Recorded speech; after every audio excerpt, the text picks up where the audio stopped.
Hey guys, welcome to the first section. In here, we're going to learn how to send an email. So it's so simple, very basic. All you want to do is make sure you're in your home menu tab, and we're going to click on the new email button right here. Okay, so go ahead and click that like so, and you're going to come up with this window. Some of you, it'll look like this. All you got to do is select this maximize button over here, and that'll make it full screen. Okay, so we'll be working in this view for most of it. Now, there's three things you got to do to send an email.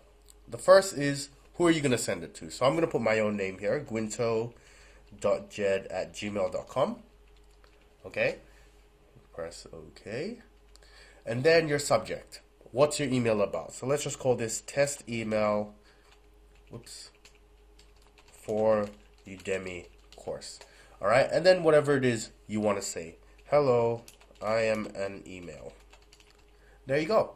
And then that's pretty much all you got to do for an email. And when you're done, all you got to do is press this send button right here. And when you send, now an alert will come up if you didn't put a subject. Okay, it'll just say, do you still want to send it without a subject in case you forgot? Okay, so a neat little feature. So when you're done with your email, all you got to do is click this button, and that's it. Your email is away. And that's how you send an email. So hope you guys enjoyed, and I'll see you guys soon.